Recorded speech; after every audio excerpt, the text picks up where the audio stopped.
Let's go to some stock picks. Graeme, let's start with you. Coronation. Yeah, so the story here is that it's come off 15% when a market's come off 7%. Not everything they hold has behaved like the financial sector or the resources sector in the last while. You think of some of the biggest holdings in terms of process and some of the globals. So I would argue the AUM has probably not come off nearly as much as the share price.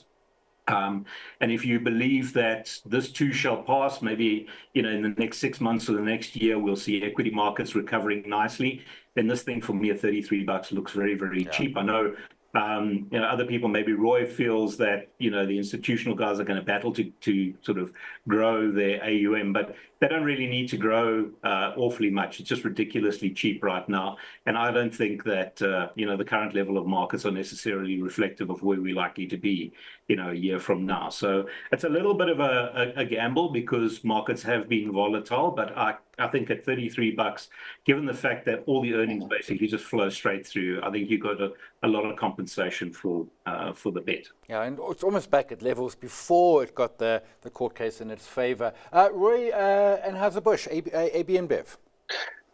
So AB InBev is a big leader in that beer market. I mean, the total profit pool in the beer market is over $100 billion.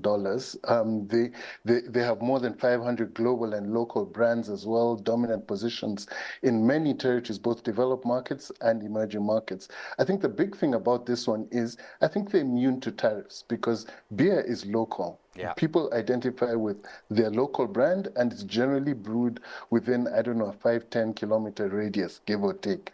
So they're nicely hedged. So they're still in the US, they're in emerging markets. If the dollar strengthens, the US does well. If the dollar weakens, the EM comes through. So I think if you're looking for a place to hide, a little bit of rand hedge, give or take, this one is one that's attractively priced and has a good earnings growth momentum behind it. Yeah, and we're all drinking. We're not putting down our beers just yet as we watch the markets. That's all for Stockwatch today. Thanks to our guests, Graeme Korner, Korner's Perspective, going with Coronation, Roy Mutooni from Sanlam Investments, and How's a Bush. Up next to close, stay watching.